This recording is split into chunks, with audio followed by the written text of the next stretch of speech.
السلام علیکم، صبح بخیر، گڈ مارننگ اور آداب. آپ دیکھ رہے ہیں باخبر سویرا. میں ہوں آپ کے ساتھ مدیحہ نقوی. اور میں ہوں حسب عادت، حسب ثابت، حسب روایت، حسب ذائقہ شفاعت علی. خواتین و حضرات، آج ذرا بات کریں گے. سائبر حملے ہو رہے ہیں دھڑا دھڑ.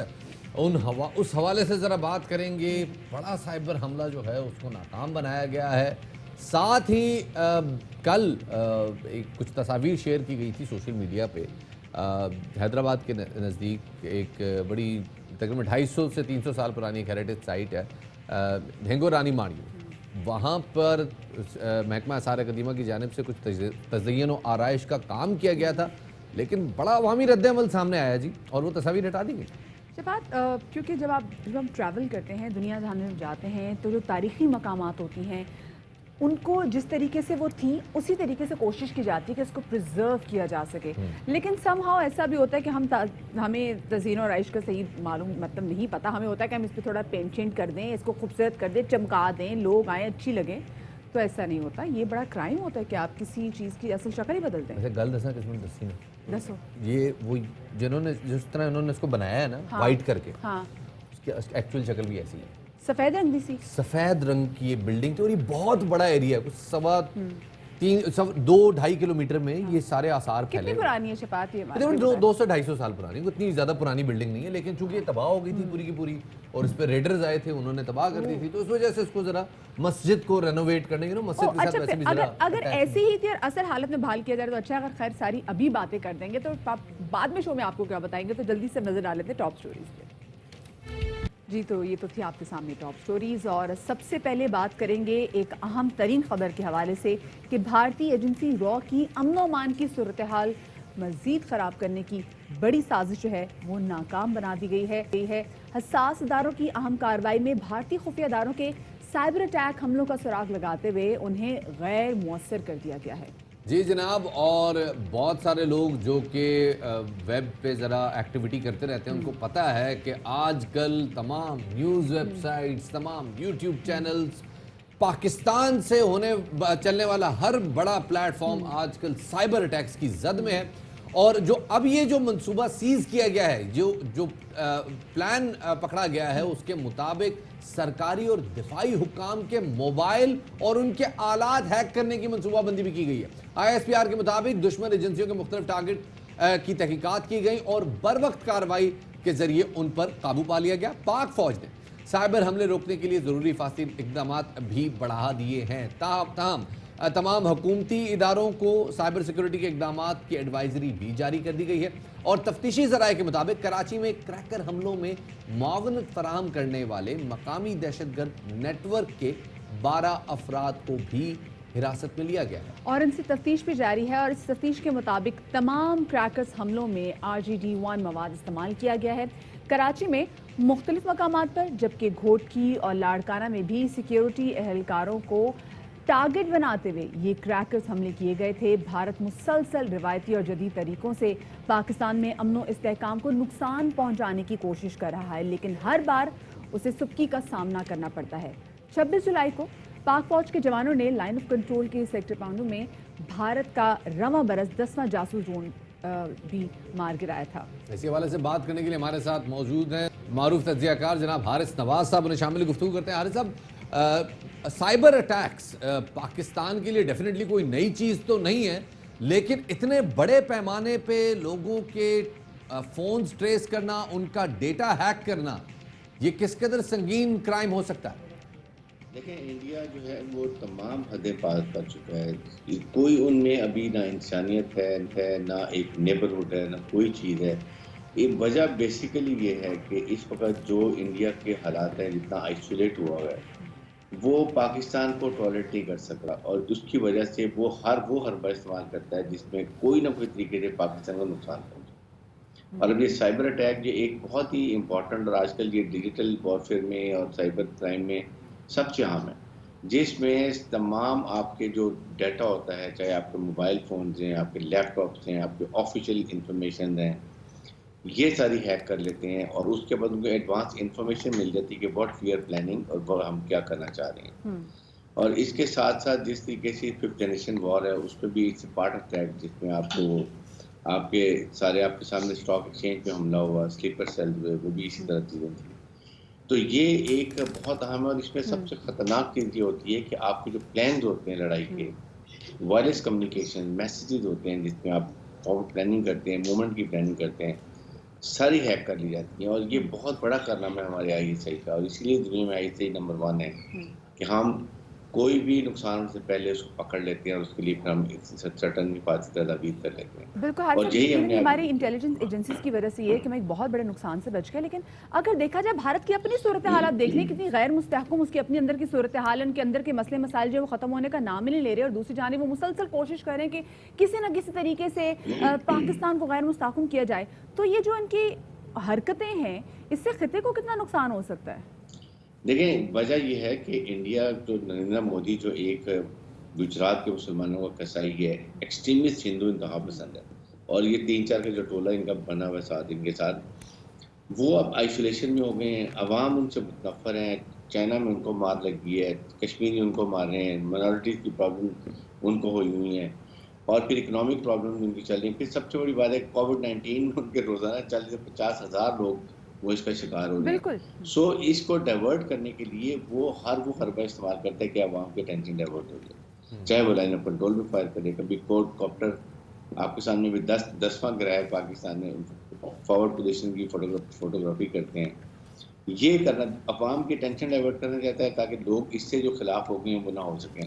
لیکن یہ اب دنیا میں ایکسپوز ہو گیا، اور اس کو پاکستان کی افواج، پاکستان کی سیکورٹی ایجنسیز ہر جگہ پر اس کو مار دیتے ہیں، اور جس کی وجہ سے یہ اور فلاٹ کا شکار ہو جاتا ہے.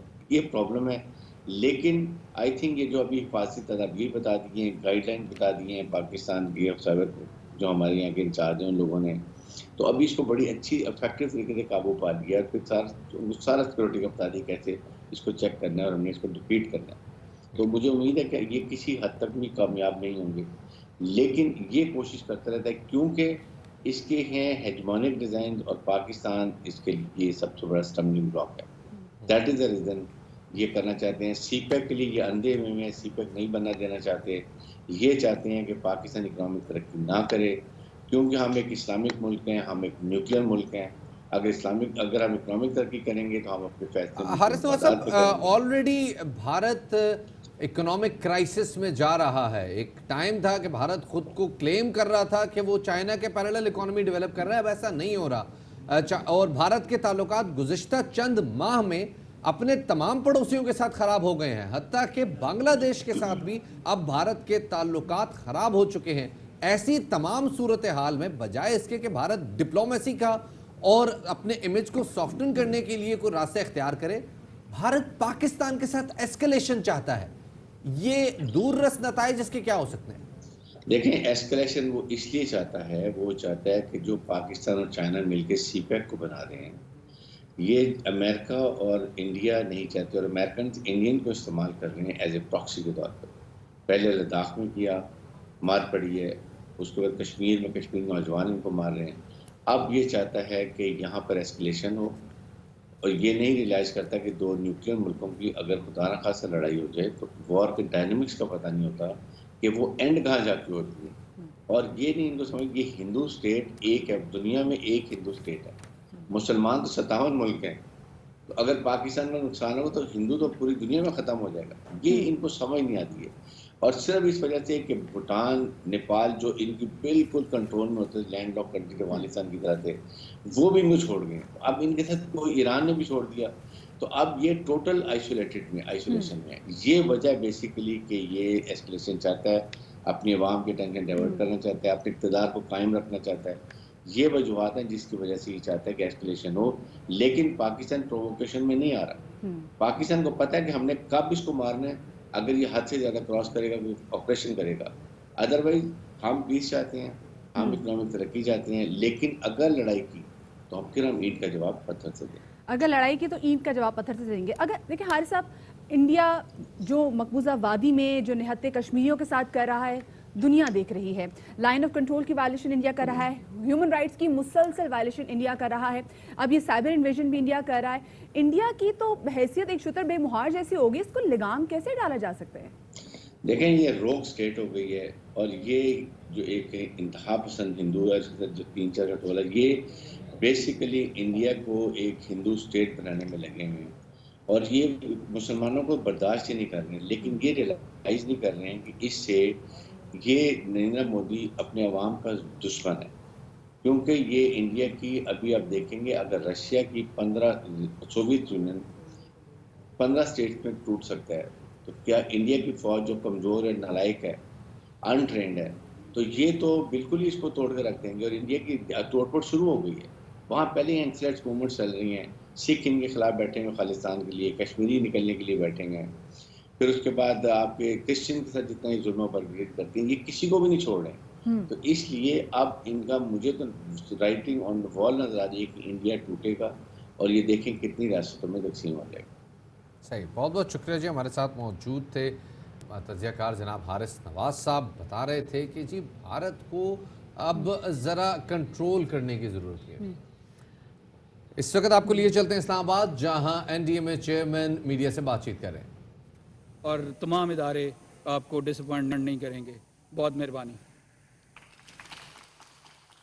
آپ کو بتاتے چلیں کہ اس وقت اسلام آباد میں این ڈی ایم اے چیئرمین کراچی کی صورتحال پر بات چیت کر رہے تھے، ساتھ ہی ان کا کہنا تھا کہ لوکس پہ یعنی کہ ٹڈی دل پہ اب تقریباً قابو پا لیا گیا ہے، کافی حد تک قابو پا لیا گیا ہے۔ اور ابھی آپ کو بتائیں کہ حکومت کی کامیاب سفارتکاری پاک چین دوستی اب نئی بلندیوں کو چھونے جا رہی ہے، اور اسی تناظر میں چین کے صدر جلد پاکستان کا دورہ بھی کریں گے اور سی پیک میں مزید سرمایہ کاری کا اعلان بھی ہوگا۔ پارلیمان سے خطاب کا بھی امکان ہے۔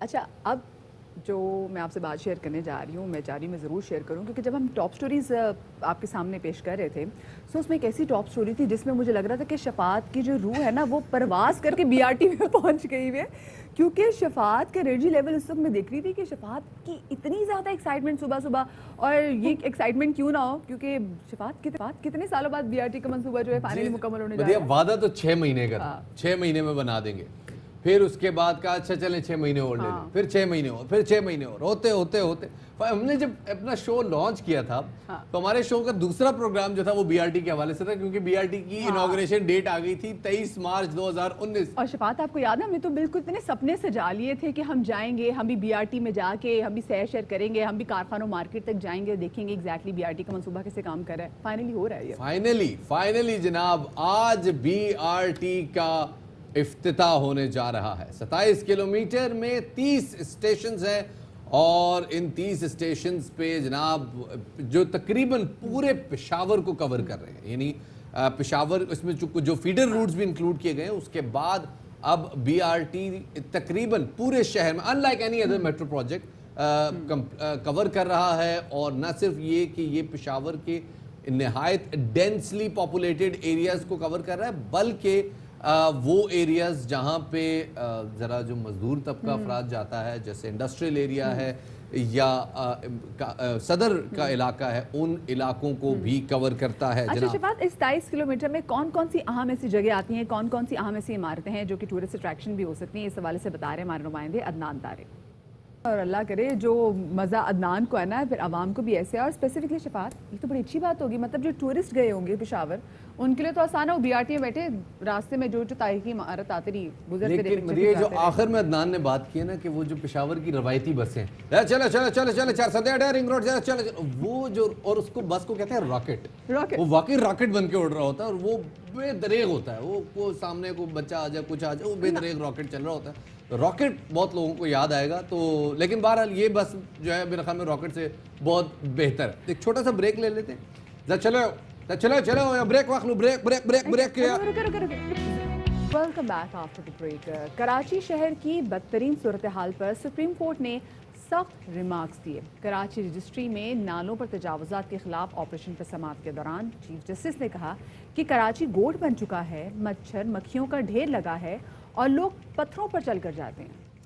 سندھ حکومت مکمل طور پر ناکام ہو چکی ہے، سڑکیں بنوائیں، کچرا اٹھوائیں، سب کچھ ہم کرائیں تو حکومت کی کیا ذمہ داری ہے؟ عدالت نے این ڈی ایم اے کو شہر کے تمام نالوں کی صفائی اور تجاوزات ختم کرنے کا ذمہ سونپ دیا، 3 مہینے کا ٹائم بھی دیا، اور اس کے حوالے سے ہم نے ایک رپورٹ تیار کی آپ کے ساتھ شیئر کرتے ہیں۔ इसी हवाले से मजीद बात करेंगे और हमें ज्वाइन करेंगे कराची के साबिक एडमिनिस्ट्रेटर फ़हीम उज़्ज़मान साहब, उनको शामिल गुफ्तगू करेंगे। फ़हीम साहब, बहुत शुक्रिया आपका कि आपने हमें वक्त दिया।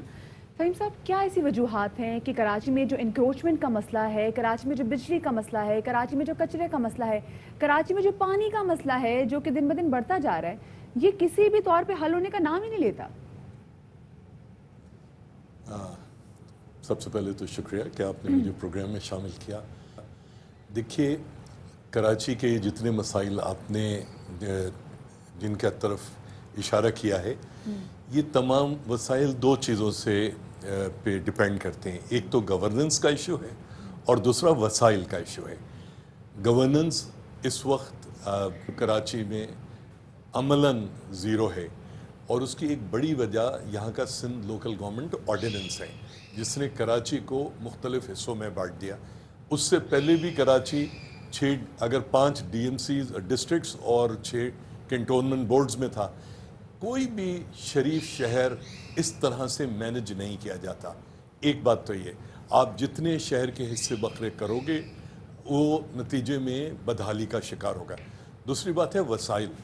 आपके मोहल्ले में एक शहर है मुंबई, उसका साल का बजट है तकरीबन पाकिस्तानी 600 अरब रुपए। इस्तांबुल ले लीजिए, इस्तांबुल का बजट है तकरीबन 900 अरब रुपए। ना इस्तांबुल की तो आबादी भी वो नहीं जो कराची की आबादी है। तो ये तमाम चीज़ें हैं जिनसे मिलकर गवर्नेंस का कंप्लीट फेलियर और दूसरी तरफ वसाइल का ना होना, ये दोनों चीज़ें मिलकर आपको कराची में सड़क। अच्छा, एक चीज़ और है, आपने बात की इंक्रोचमेंट्स की। फ़ख्र से कहा जाता है कि कराची बहुत गरीब परवर शहर है। दूसरी चीज़ ये कही जाती है कि जनाब कराची में 60% आबादी कच्ची आबादियों में रहती है।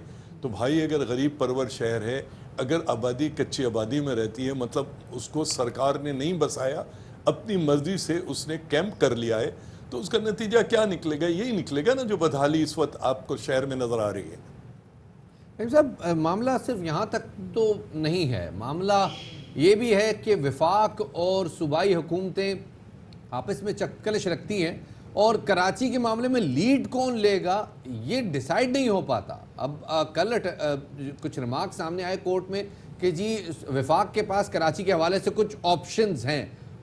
मुझे नहीं मालूम क्या ऑप्शंस हैं और ना अटॉर्नी जनरल ने बताया, लेकिन आपको लगता है कि अगर वफाक, जो ऑलरेडी कराची में तकरीबन 50% से ज़्यादा एरिया वफाक के बंदोबस्त में आता है, अगर वो लीड करे तो क्या आर्टिकल 149 के तहत वफाक जो डायरेक्शन, जो ज़ाहिर है रिकमेंडेशन देगा, उसके नतीजे में कराची के मसाइल हल हो सकते हैं? जी नहीं, बिल्कुल हल नहीं हो सकते। पहली बात तो देखिए, ज़मीन कराची की 50% या 37% जो है वो वफाकी इदारों के कंट्रोल में है, मगर कानून यहाँ पर लागू बहरहाल सिंध का ही होता है। सिंध पुलिस ही होती है, सिंध के एडमिनिस्ट्रेटिव DC मजिस्ट्रेट सब सिंध का ही है।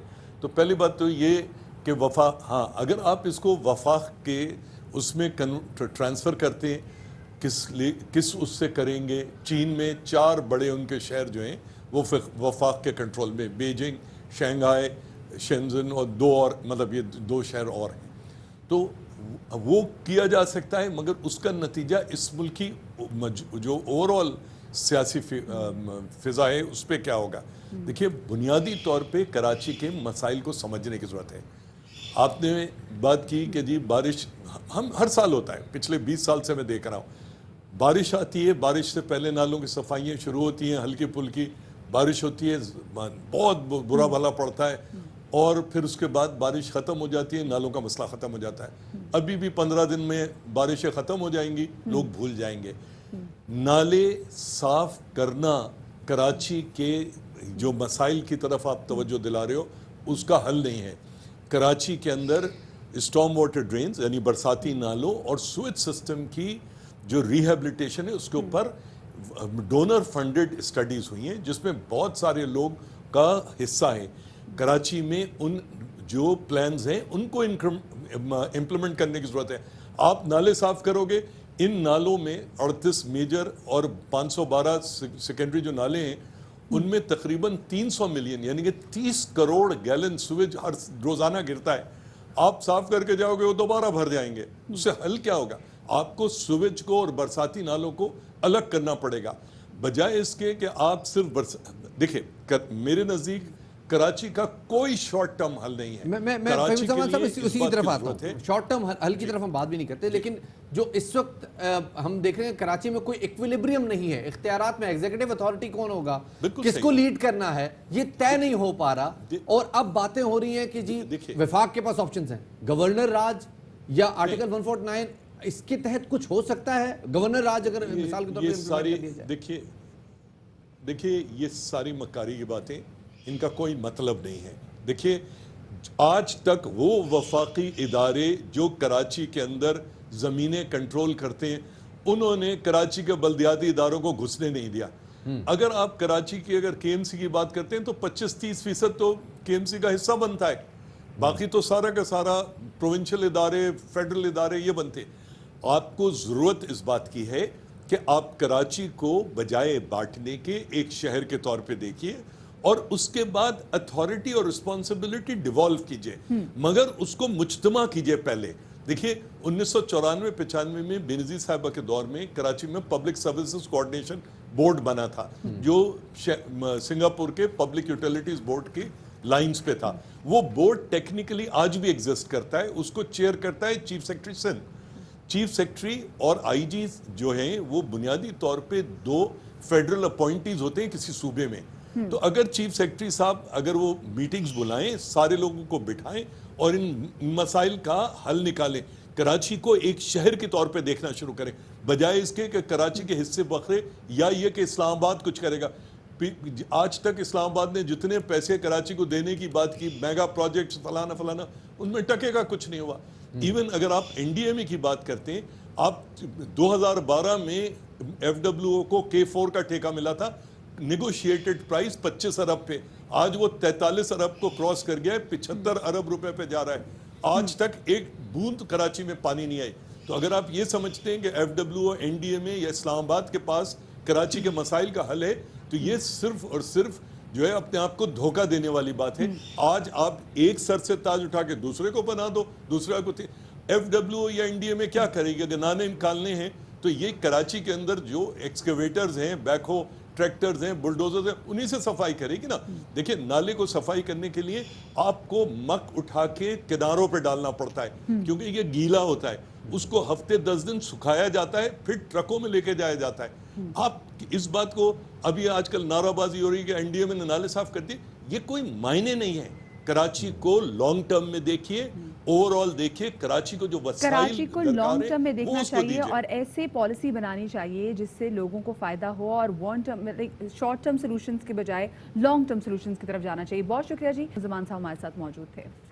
عام خبر شامل کرتے چلیں. حکومت کو قانونی محاذ پر ایک بڑی کامیابی ملی ہے. سپریم کورٹ نے جی آئی ڈی سی کے خلاف کمپنیوں کی تمام اپیلیں خارج کر دی.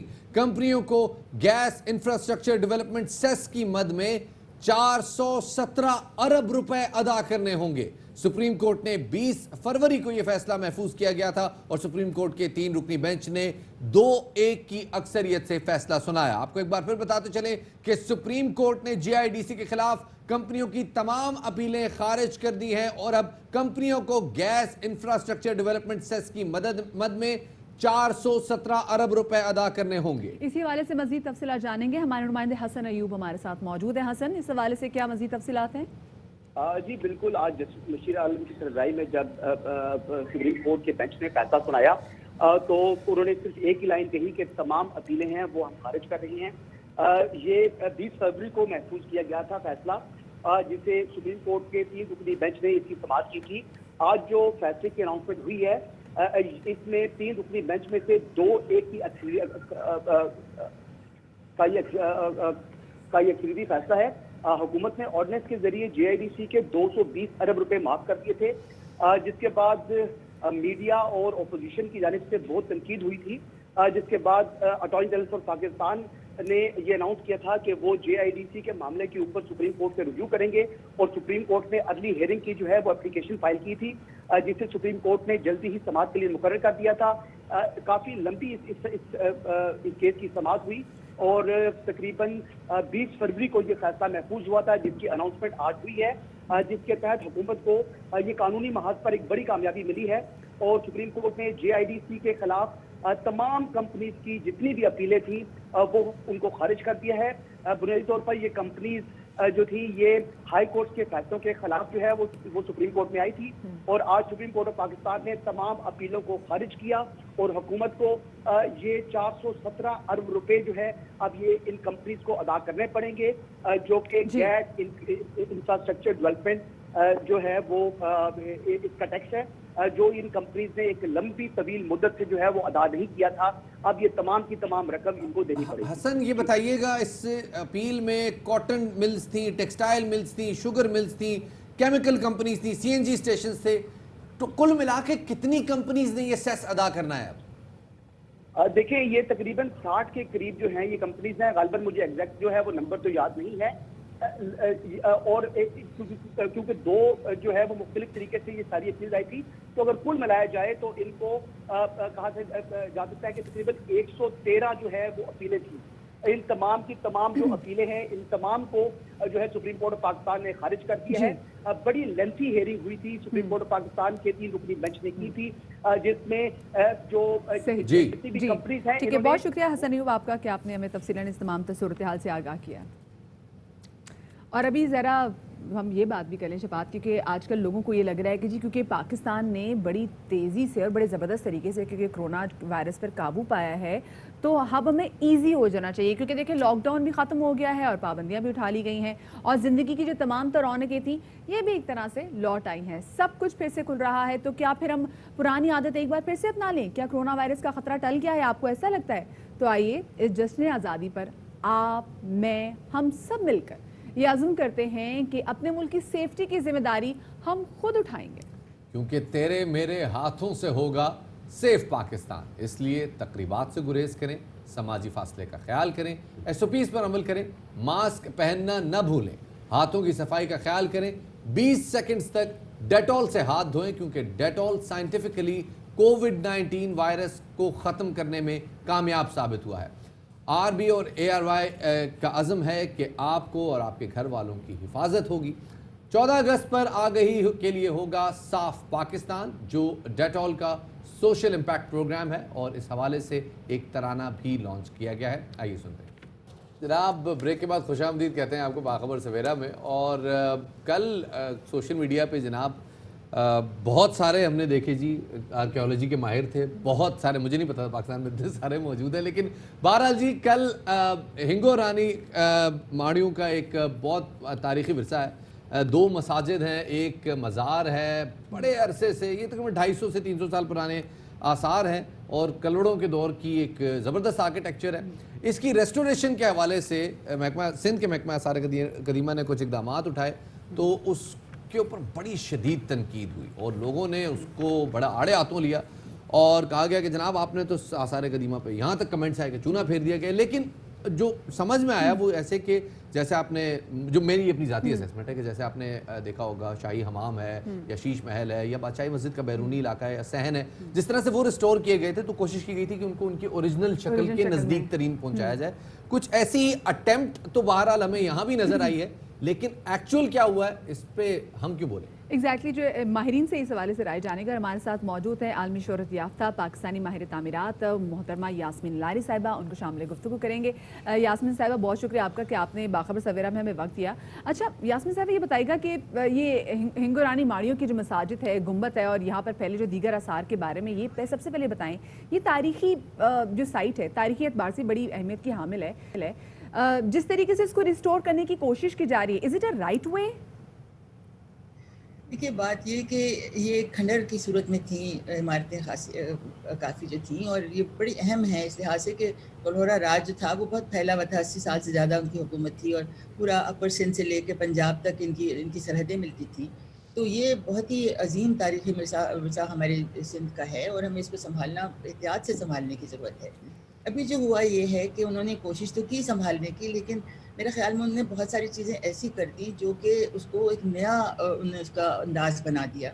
अब ये कि ये तो फिर अब 21st सेंचुरी का एक रेप्लिका बन गया ना, अगर जिस तरह से हम देखते हैं, क्योंकि बहुत सारी चीज़ें इसमें हैं। उसमें पुराना प्लास्टर था, چاہیے تھی جو ہم دیکھتے کہ پہلے زمانے میں پلاسٹر کس طرح کا ہوتا تھا.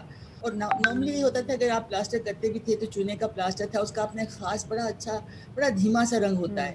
تو وہ وائٹ واش کی طرح سے نہیں کہ ایک بالکل ہی ایک بہت ہی زیادہ اسٹرانگ وائٹ ہمیں نظر آنے لگے. لیکن سب سے بڑی بات یہ جو ہمیں دیکھنا ہے کہ جو چیزیں ریکنسٹرکٹ کی گئی ہیں وہ کس طرح سے کی گئی ہیں. I have not been able to study the whole thing, میں نے صرف تصویریں دیکھی ہیں, لیکن مجھے لگتا ہے کہ بہت سی چیزیں نئی بھی بنا دی گئی ہیں. تو اب یہ سوال پیدا ہوتا ہے کہ بڑا ٹیکنیکل پوائنٹ ریز کیا ہے کہ جو پلاسٹر ہے, چونے کا پلاسٹر جس میں ایش مکس کی جاتی تھی, اس کا ایک بڑا گریش سا اور ایک بڑا خوبصورت سا کلر آتا تھا. جو سیمنٹ کا پلاسٹر ہے وہ ڈیفینیٹلی بڑا شائن کرتا ہے اور اس کا وہ فنیشنگ نہیں ہے. آپ کا کنکلوژن کیا ہے؟ یہ اچھا ہوا ہے, ایسے کام کو جاری رکھنا چاہیے؟ تاریخی سائٹ ہے, کیونکہ زیادہ پرانی سائٹ نہیں ہے, 200 سے 250 سال پرانی سائٹ ہے, یہ ایسی سائٹس کو ریسٹور اسی طرح سے کرتے رہنا چاہیے. دیکھیے جو 18ویں صدی تک کی جو بھی سائٹس ہیں وہ اس لحاظ سے بہت اہم ہیں کہ ان کی جو اپنی ویلیو ہے, جو ان کی انٹیگریٹی ہے, جو ان کی اوتھینٹسٹی ہے, وہ ہمیں بہت برقرار رکھنی ہوگی. 19ویں صدی کی بات اور ہو جاتی ہے, اس پہ ہم ابھی بات نہیں کرتے, اس میں آپ اور طرح سے چیزیں کر سکتے ہیں. لیکن جو 18ویں صدی کے اینڈ تک جو بھی ہمارا ورثہ ہے اس کو اس طرح سے کرنا ہوگا کہ اس کو what we call the outstanding universal value OUV, جس میں یہ کہ اس کی اوتھینٹسٹی برقرار رہے. اس میں ہمیں یہ نہ لگے کوئی چیز ہم نے نئی کر دی ہے, کیونکہ جو پرانے طریقے تھے, پرانے انداز تھے, وہ ہمیں دیکھنے ہیں. اور بعض دفعہ تو ہم کہتے ہیں کہ اگر ایک کھنڈر ہے تو اس کو آپ کھنڈر کی صورت ہی میں آپ اس کو اسٹیبلائز کریں, آپ اس کو نیا نہ کرنے کی کوشش کریں. اور اس میں بہت سارا حصہ ایک کھنڈر کی صورت میں تھا, اس کو ہم اسٹیبلائز کر دیتے, اس میں بڑی خوبصورت اینٹوں کا جو کام ہے وہ ہوا ہے, وہ ہمیں اس طرح سے کرنے کی ضرورت تھی. تو مجھے لگتا ہے کہ یہ اس میں اب دیکھیے بات یہ, جب کنزرویشن کر رہے ہوتے ہیں نا تو بڑا دل چاہتا ہے کہ ہر چیز بالکل پوری کمپلیٹ کر دی جائے. وہ میرے خیال میں ایک بڑا ایک ایسی چیز ہے جس سے ہمیں اپنے آپ کو ذرا سنبھالنا ہوگا. کہ جب لوگ کام کر رہے ہوتے ہیں کہتے ہیں اچھا جی 4 اینٹ لگا دی, تھوڑی سی اور لگا دو, وہ کرتے ہی چلے جاتے ہیں. پلاسٹر جی اگر خراب ہو گیا پرانا نکال دو, نیا لگا دو. But that is not the right way to do. ہمیں سارا وہ پرانا پلاسٹر چاہیے, ہمیں وہ ساری وہ پرانی اینٹیں چاہیے, ہمیں وہ انداز پورا وہی چاہیے. آپ چاہے آج بہت ہی بہتر کر دیں, بہت ہی خوبصورت کر دیں, لیکن ہمیں وہ اوتھینٹسٹی چاہیے جو ہمارے پاس پرانی تھی. اگر آپ نے اس کو کھو دیا کیسے تو ممکن ہوگا, اس کی ویلیو ختم ہو گئی. وہ کیسے ممکن ہوگا؟ وہ اس طرح سے دیکھیے, بات یہ مشکل جو بہت زیادہ ہے وہ یہ کہ ہمارے ہاں ڈپارٹمنٹس کے اندر ٹریننگ نہیں ہے کنزرویشن کی, اور یہ ہمیں کرنی ہوگی. اور یہ سارے میں سمجھتی ہوں کہ یہ ایک آگاہی ہے جو سب کو چاہیے کہ ہمیں ان تاریخی عمارتوں کو کیسے ہینڈل کرنا ہے. جب ہم یہ کام کرتے ہیں مجھے تو راتوں کو نیند نہیں آتی, کیونکہ کئی سارے طریقے ہیں نا کرنے کے, کون سا ہے جو صحیح رہے گا. تو یہاں پر ان کے پاس کمیٹیز ہونی چاہیے, لوگ ہونے چاہیے جو ان کو گائیڈ کریں. مجھے لگتا ہے کہ جو ہے اپنی طرف سے شاید وہ بہتر کر رہے ہیں, اپنی طرف سے تو بہتر کر رہے ہیں, لیکن وہ جو اینٹیک کی جو فیل آنی چاہیے نا وہ نہیں آ پا رہی. بہت شکریہ جی, ہمارے ساتھ عاری صاحبہ موجود تھی.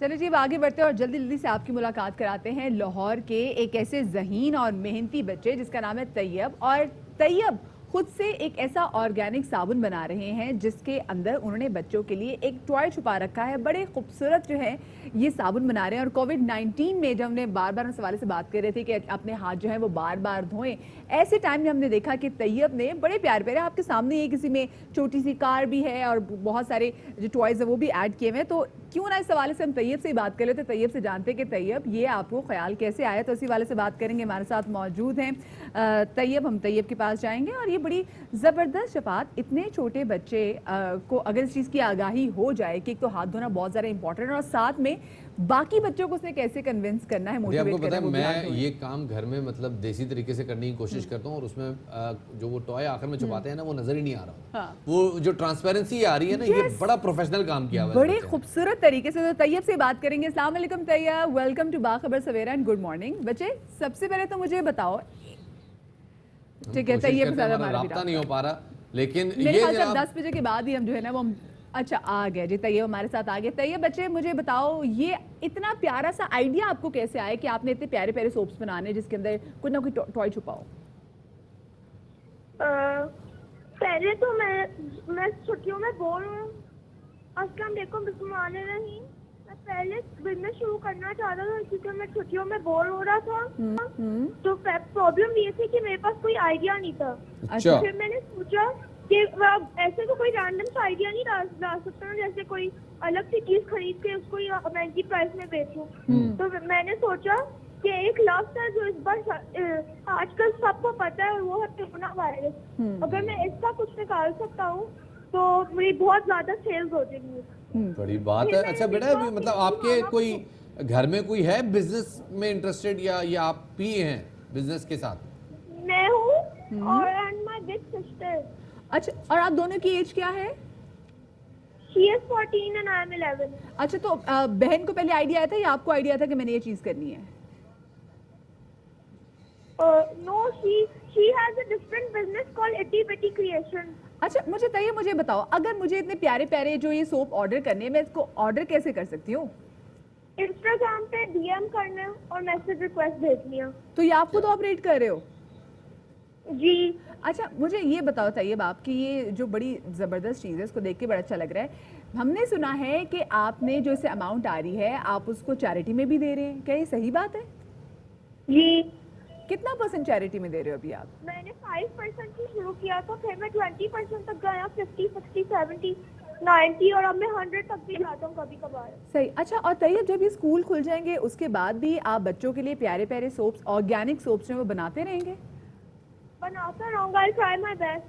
اچھا یہ اور شفاعت بھی آپ سے مشورہ مانگنے چاہ رہے تھے کیونکہ شفاعت میں بھی گھروں پہ سوپ یار بنا میں رہے نے ہیں. یہ ٹرائی کیا، اٹیمپٹ کیا گھر میں نا اس طرح ٹوائے چھپانے کی اور وہ اس کو سانچے میں رکھنے کی، لیکن وہ کبھی بھی نا سوپ کلیئر نہیں ہوتا. وہ سوپ جو ہے عجیب سا کوئی ایک بھدے سے کلر کا ہوتا ہے. How do you make so clear soup? یہ اپنا صاف ستھرا کیسے ہوتا ہے؟ گلٹری.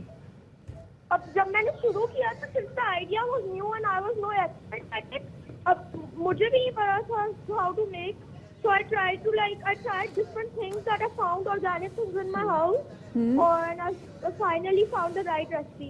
چلیں یار بیسٹ آف لک، اور امید کرتے ہیں آپ کا جو کاروبار ہے یہ مزید شائن آف کرے. چھوٹے سے ایک بریک لیتے ہیں، بریک کے بعد دوبارہ حاضر خدمت ہوں گے. بریک کے بعد خوش آمدید کہتے ہیں جناب آپ کو باخبر سویرا میں. باخبر سویرا کی اننگز 2 میں بڑا قیمتی معاملہ ڈسکس ہونے والا ہے جناب. کل مراد راز صاحب نے جو کہ وزیر تعلیم بھی رہے ہیں، ان کی جانب سے ایک ٹویٹ بھی آیا تھا. اس حوالے سے آج ہم بات کرنے جا رہے ہیں اور وہ ہے جناب اے لیولز کا رزلٹ. بالکل شفاعت، اور کیونکہ آگے جو اے لیولز کا جو رزلٹ آیا ہے اس میں جو گریڈز آئے ہیں، اسپیسیفکلی اگر ہم پاکستان کے اسٹوڈنٹس کے حوالے سے بات کریں تو وہ بچے جو کہ پچھلے سال اچھے گریڈ سکور کرتے رہے ایک دم سے ان کے جو گریڈز ہیں وہ بی اور سی کی طرف چلے گئے ہیں. اس کا مطلب یہ ہے کہ جب پھر آپ اس کو نمبرز میں جب آپ اس کو کنورٹ بھی کریں گے شفاعت، تو آگے آپ نے یونیورسٹیز میں ایڈمیشن لینا ہے، چاہے وہ انجینئرنگ یونیورسٹی ہو، چاہے وہ میڈیکل یونیورسٹی ہو، چاہے وہ بزنس یونیورسٹی ہو. اور مدیحہ ان کا مقابلہ ہے انٹر کے بچوں کے ساتھ جن کو 3% اضافہ ملا ہے. بالکل. اور شفاعت آلریڈی جب حالات سب صحیح بھی تھے تو جب ان کو نمبرز میں کنورٹ کیا جاتا تھا تب جو انٹر کے جو بچوں کے مارکس تھے وہ زیادہ ہی ہوتے تھے. ایگزیکٹلی جناب. اور بہت کچھ ہے مزید بھی. آج ہمارے ساتھ کچھ خوفناک مہمان بھی ہوں گے. خوفناک مطلب چڑیل ہو سکتی ہے جی، کوئی ایک بھی ہو سکتی ہے، دو بھی ہو سکتی ہیں، تین بھی ہو سکتی ہیں. اسٹوڈیو میں یس جیتی نظر آ جاتی ہیں. جی جناب. ایسے یہ صرف ہم نے ٹریلر دیا، پوری بات ذرا کریں گے ٹاپ سٹوریز کے بعد. سب سے پہلے بات کرتے ہیں جناب کیمبرج ریزلٹس پہ. او اے لیولز کے جو ریزلٹس آئے ہیں اس پہ بچے بڑے پریشان ہیں. بالکل شفاعت، کیونکہ ان بچوں کا جو فیوچر ہے وہ اس رزلٹ پر انحصار کرتا ہے. کیمبرج اسیسمنٹ انٹرنیشنل نے پاکستان سمیت دنیا بھر کے 9 لاکھ سے زائد طلباء کے امتحانی نتائج جو ہیں وہ جاری کر دیے ہیں. اور کورونا کی وبا کی وجہ سے کیمبرج نے متوقع گریڈز دیے ہیں اور پاکستان میں پہلی بار گریڈنگ کے ساتھ رینکنگ بھی کی گئی ہے. لیکن طلباء اپنے نتائج سے بالکل بھی مطمئن نہیں ہیں، بلکہ وہ اسے ناانصافی کہہ رہے ہیں جو کہ ان کے ساتھ کی گئی. اس حوالے سے ہم نے ایک رپورٹ تیار کی ہے، آپ کے ساتھ شیئر کرتے ہیں. تو کورونا کی وجہ سے یہ ایگزامز نہیں ہو سکے اور اوپر سے ماضی کی کارکردگی پر جو ہے وہ آگے سے گریڈنگ بھی کی گئی ہے. لیکن بچے پھر بھی یہ کہہ رہے ہیں، اور شفاعت مطلب جن کا A1 میں جن کے اے گریڈز آئے تھے، اسٹریٹ ایز آئے تھے یا بی آئے تھے، ان بچوں کے جو ریزلٹس ہیں وہ اب جب آئے ہیں تو جو کہ ایک طرح سے وہ کورونا کی وجہ سے جو پیپر نہیں ہو سکے اس میں ان کی B grades and C grades, بچوں کا پورا کریئر اس پہ وہی کرتا ہے. جناب اور اسی حوالے سے ہمارے ساتھ موجود ہیں معروف اداکار جناب نبیل صاحب، ان کو ہم شامل گفتگو کریں گے. ساتھ ہی ہمارے ساتھ موجود ہیں ماہر تعلیم احمد سایہ صاحب جو کہ کیمبرج سے ایوارڈ بھی حاصل کر چکے ہیں. آپ دونوں مہمانوں کو ہم خوش آمدید کہتے ہیں. نبیل صاحب آپ سے شروع کروں گا. پہلے ذرا بتائیے گا کہ کیا کمنٹس ہیں آپ کے اس حوالے سے اور خود آپ کس طرح سے متاثر ہیں سارے معاملے سے؟ نبیل صاحب کیا آپ کو میری آواز آ رہی ہے؟ جی بالکل آ رہی ہے، بالکل آ رہی ہے. جی میں متاثر اس طرح ہوں کہ بیٹا میرا موسیٰ جو ہے اس نے ماشاءاللہ ओ लेवल्स में भी उसके स्ट्रेट एज थे और पार्ट 1 में ए लेवल्स में उसके 2 ए और 1 बी थे। और अभी जो ग्रेड आए तो हम ये उम्मीद कर रहे थे कि वो अभी एग्जाम में बेहतर करेगा, और वो तैयारी भी भरपूर की हुई थी उसने।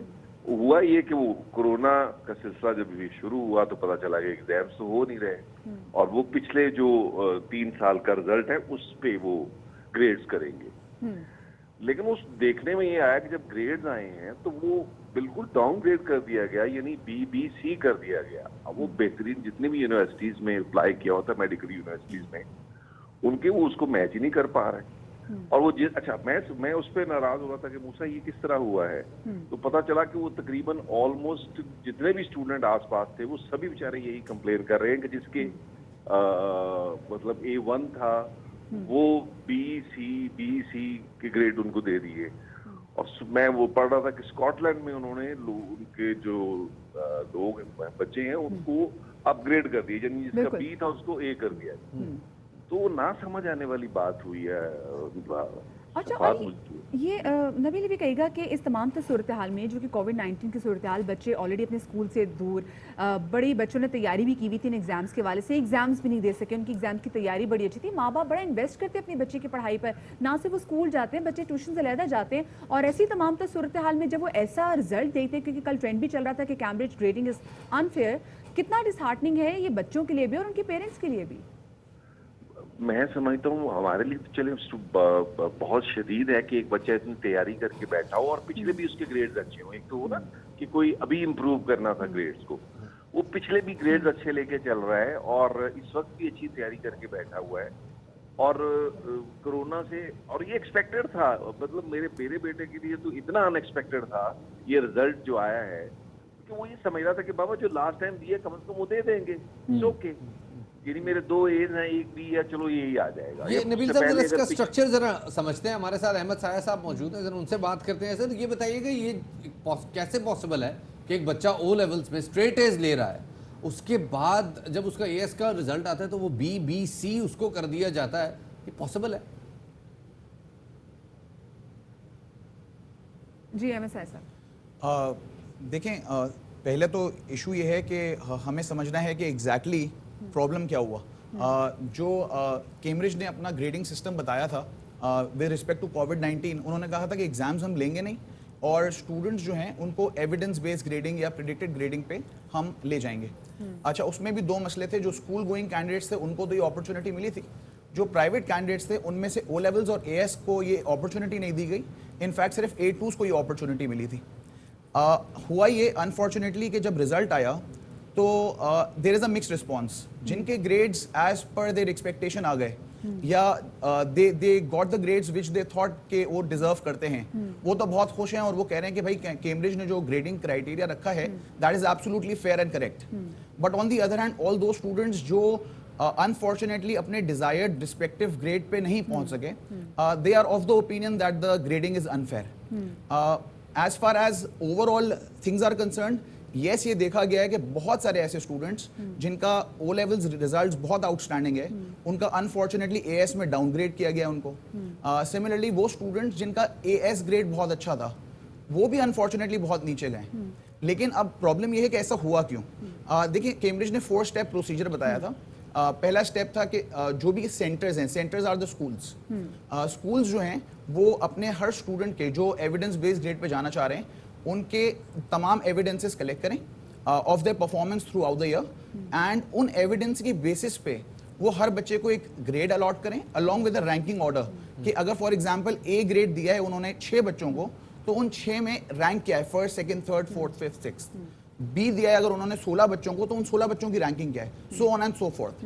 तो स्कूल्स ने अपने हिसाब से जिस बच्चे को वो समझते थे कि जो ग्रेड डिजर्व करता है वो दिया। अब ये बड़ा मुश्किल और कॉम्प्लेक्स सिस्टम है, लेकिन प्रॉब्लम ये है कि जो इंटर के रिजल्ट्स आए हैं वो 3% बढ़ के आए हैं, बच्चों को फायदा हुआ है। यूनिवर्सिटीज एडमिशन सर पे हैं बिल्कुल, अब से कुछ दिनों में यूनिवर्सिटीज के दाखिले शुरू हो जाएंगे।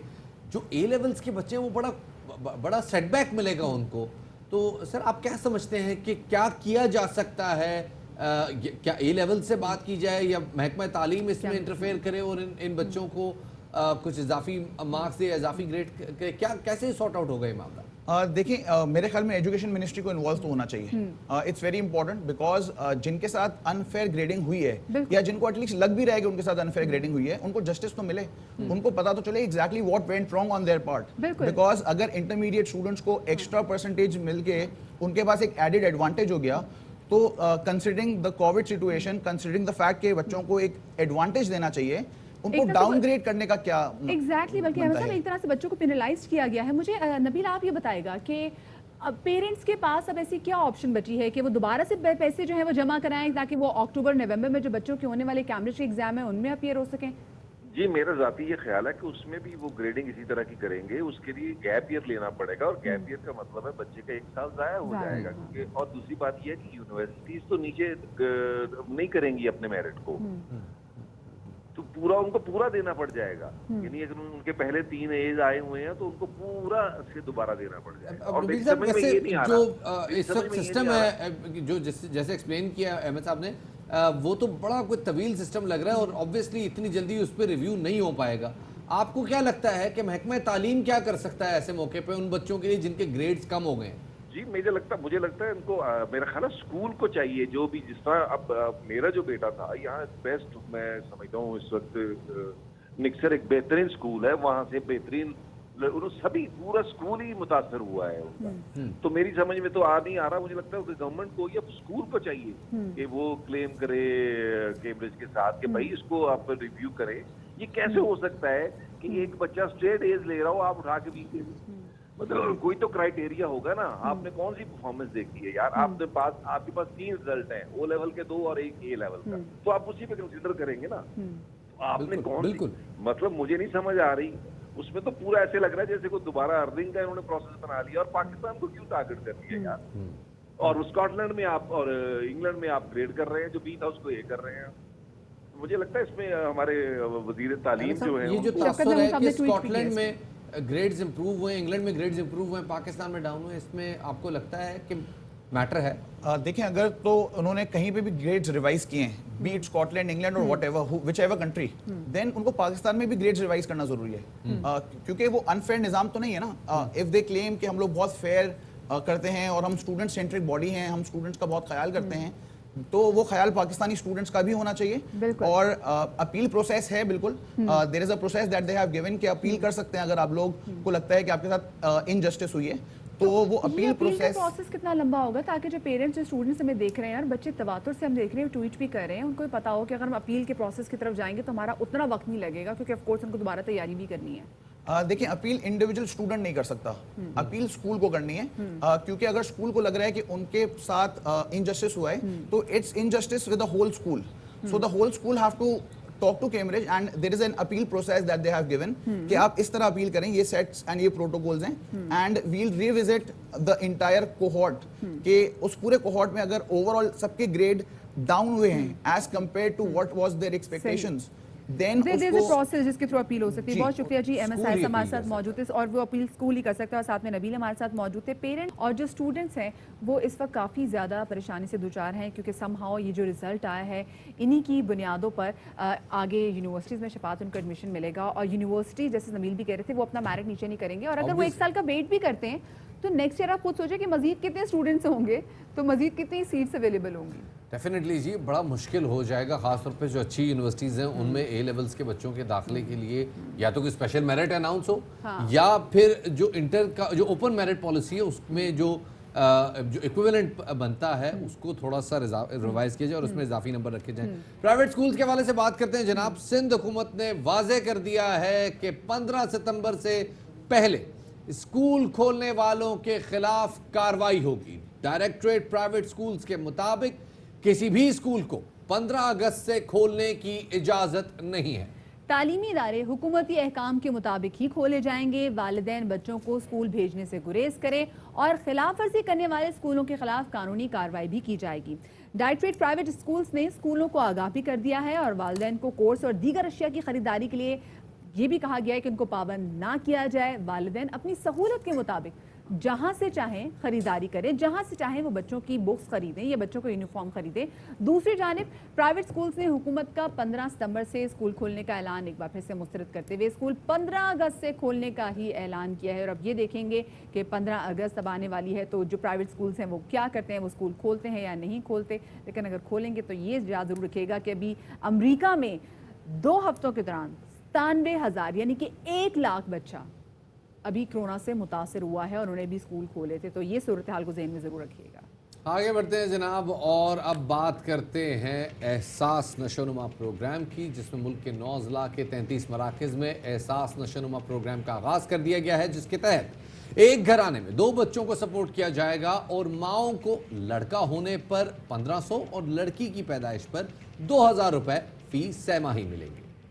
जी जनाब, तो शफात 14 अगस्त आने वाली है और जब भी 14 अगस्त आती तो बचपन की यादें हमेशा ताज़ा हो जाती कि किस तरीके से तैयारियां की जाती थी, झंडियां खरीदे जाती थी और खुद शफात घर में आटा बना के ना वो जो डोर के साथ आप बता रहे थे आप गूंद बनाते थे। जी जी, तो डोरी के साथ वो लगा के पूरा घर सजाया जाता था। अच्छा, अब हमारे अब्बू ना वो अब उस वक्त हमारे घर में पौधे थे, वो दरख्तों से वो एक शीरा निकलता था और ख़ास तौर पे ये जो आलूचा या आलू बुखारे का जो होता है उसका जो शीरा निकलता था उसको पिघला के उसकी सुरेश बनाई जाती थी और वो बड़ा मतलब 14 अगस्त में ना हम कहते थे यार फिर झंडियां बनानी पड़ेंगी। वो बड़ा अजीबोगरीब प्रोसीजर होता बड़ा मजा आता था, सारे बहन भाई मिलके बनाते थे। अब चीजें थोड़ी बहुत आसान हो गई और अब आपको बड़े आराम से बनी बनाई झंडियां जो है वो मिल जाती हैं। अब आपको पता है बारिशें हो रही थी और बारिश की वजह से जो लोगों की और बच्चों की स्पेसिफिकली जो 14 अगस्त की जो तैयारियां थी, जो शॉपिंग थी वो रुक गई थी। लेकिन अब फिर से इन लोगों ने कर लिया है मार्केट का रुख और यही अहवालों में बता रही है हमारी नुमाइंदा हिना दीदार। अर्ज़ पाक की आज़ादी का जश्न, शहर शहर सब्ज़ हिलाली परचमों की बहार। आज़ादी का जश्न शायान शान तरीके से मनाने के लिए तैयारियां उरूज पर पहुंच गईं। कराची में भी रंग बिरंगी झंडियों, बैजेस, चूड़ियां, बैंड्स और शर्ट्स के स्टॉल्स पर रश लगा है। दुकानों पर ग्राहकों के रश से दुकानदारों की चांदी हो गई है। बच्चे कह रहे हैं मास्क भी चाहिए, फ्लैग्स भी चाहिए और उनको ग्लासेस भी चाहिए, टी शर्ट भी चाहिए, तो बस वो सब लेने निकले। हमने बाजी लिए, स्टिकर्स लिए और झंडियाँ वगैरह लिए। ये देखे चूड़ियाँ ली हैं बच्चियों के लिए और ये चश्मे लड़कों के लिए। शहरियों का जोश और जज्बा देखकर इस बात का अंदाजा लगाना मुश्किल नहीं कि कौम इस बार भी यौम आज़ादी का जश्न खूब धूमधाम से मनाएगी। वतन अजीज से मोहब्बत का इजहार करने के लिए और जश्न आज़ादी जबरदस्त अंदाज में सेलिब्रेट करने के लिए कोई कपड़े खरीद रहा तो कोई ग्रीन एंड व्हाइट कलर की कैप्स की खरीदारी में मसरूफ है। कैमरामैन काशिफ निजामी के साथ हिना दीदार, ARY न्यूज़, कराची। जबरदस्त, क्या प्यारी लगी थी हिना की कैप में। वैसे शफात आप क्या क्या चीजें खरीदते थे? हम तो झंडा सबसे पहले गाड़ी पे लगाने के लिए, गाड़ी के बोनेट में फंसाने के लिए। और ये है मुल्तान के इलाके मासूम शाह रोड के रिहायशी 95 साला बुजुर्ग शहरी बाबा गुलाम हुसैन, जिन्होंने वतन अजीज को अपनी आंखों के सामने बनते देखा और इनकी बूढ़ी आंखों में आज भी 1947 के तमाम दर्दनाक मनाजिर मौजूद हैं। बाबा गुलाम हुसैन कहते हैं, इंडिया से चले लाखों कुर्बानी देकर जब पाकिस्तान में दाखिल हुए, अल्लाह पाक का बहुत शुक्रिया। अल्लाह पाक हमारे पाकिस्तान को जिंदाबाद जिंदाबाद जिंदाबाद रखे। बाबा गुलाम हुसैन का कहना है कि आज़ादी एक नेमत है और हमें अल्लाह ताला का शुक्र अदा करना चाहिए कि हम आज़ाद हैं। हम तो वहाँ पर एक जैसे कि खौफजदा इंसान नहीं रहता हिंदुस्तान में, ये पोजीशन थी। यहाँ तो ये आलम है कि खुशी के मारे के जनाब के आज़ाद हैं हम। हमारे बुजुर्गों की लाजवाल कुर्बानियों के बाद पाकिस्तान का क़याम अमल में आया और अब हमारा फर्ज है कि पाकिस्तान को तरक्की की राह पर लाने के लिए अपना किरदार अदा करें। कैमरामैन हसन नियाज़ी के साथ Rana Farooq, ARY news, Multan. Break के बाद खुशामदीद आपको बताते चले ख़वातीन और हज़रात, आज साउथहैम्पटन में दूसरा टेस्ट शुरू होने वाला है पाकिस्तान और इंग्लैंड के दरमियान। पाकिस्तान का 16 रुकनी स्क्वाड बरकरार है। बिल्कुल जी, इसमें किसी भी किस्म की तब्दीली नहीं की गई। बात ही की जा रही थी कि हो सकता है पहले टेस्ट मैच में जो हारे थे उसकी परफॉर्मेंस के बाद शायद कुछ 1-2 प्लेयर कुछ हो सकता है कोई इन भी कर लें, तो वैसा नहीं हुआ। कौमी टीम को इंग्लैंड में अपना 10 साल का सीरीज में नाकाबिल शिकस्त रहने का रिकॉर्ड अपना बचाना है, तो अब ज़रूरी है कि इस मैच को भी जीतना होगा। और फवाद आलम की टीम में शमूलियत मुतवक्के है शफात, इज़ इट राइट? या फिर कुछ दिनों पहले जो ट्विटर पे एक ट्रेंड चल रहा था कि आओ लंबी लंबी गप्पे छोड़े, तो उसमें लोग ये भी कह रहे थे कि फवाद आलम जो है वो दूसरे टेस्ट में शामिल होंगे। right? वो उनकी असद अमानत अली मरहूम की एक वो गज़ल भी है ना, कब आओगे, हम वो गा रहे हैं फवाद आलम के लिए। शाहिद हाशमी साहब हमारे साथ मौजूद हैं जी, उनसे जरा बल्कि इससे पहले एक रिपोर्ट देखते हैं। एक रिपोर्ट है हमारे साथ, आप हमने तैयार किया आज के मैच के हवाले से, आपके साथ शेयर करें। बारिश भी आड़े आ सकती है, लेकिन ये मैच पाकिस्तान के लिए जीतना बहुत ज़्यादा ज़रूरी है, क्योंकि एक रिकॉर्ड है, वो रिकॉर्ड टूट जाएगा। इसी बारे से मजीद बात करेंगे शाहिद हाशमी साहब, जो कि सीनियर स्पोर्ट्स तजियाकार हैं, हमारे साथ मौजूद हैं। शाहिद साहब, वेलकम टू बाखबर सवेरा। शाहिद साहब, ये बताएगा कि आज के मैच से क्या एक्सपेक्टेशन है? और फवाद आलम का नाम हम इतना सुन रहे थे ट्विटर पे कि हो सकता है वो टीम में शामिल हो, लेकिन अब कहा जा रहा है ऐसी तो कोई बात ही नहीं है। मुश्किल ज़रूर है, और पाकिस्तान ने एक जीता हुआ मैच हार दिया है, उसकी वजह से भी पाकिस्तान को काफ़ी मुश्किल होगी। हौसले पस्त हो जाते हैं जब आप जीत के करीब आकर मैच या तो आप हार जाते हैं, आप कहते हैं कि आपने इतना अच्छा आखिरी लम्हात में नहीं खेला, तो हौसले यकीनन पस्त होंगे। लेकिन वो पाकिस्तान ही टीम ही क्या, जो जिसकी पुश दीवार से ना लगी हो और वो अच्छा ना खेले। सारे अंग्रेज़ जर्नलिस्ट जितने भी कह रहे हैं कि पाकिस्तान की टीम को रूल आउट नहीं कर सकते, वो बिखरे हुए शेरों की तरह हमला भी कर सकते हैं। थोड़ा सा वेदर ख़राब है दूसरे और तीसरे दिन, लेकिन इंग्लैंड में कहते हैं 3 जो डब्लूज़ हैं उनका एतबार नहीं है, विमेन, वेदर और वर्क। तो दूसरे और तीसरे दिन बारिश हो सकता है। बारिश बॉलर्स की जन्नत है इंग्लैंड की ये विकेट। पिछले मैच में हमने देखा, पहले दिन में 5वें दिन का टर्न आ रहा था और बाद में चौथे दिन तक टर्न खत्म हो गया था। 36 में से 32 विकेटें फास्ट बॉलर्स ने ली। पाकिस्तान के लिए प्लस है, नेगेटिव है, क्या कहना चाहेंगे?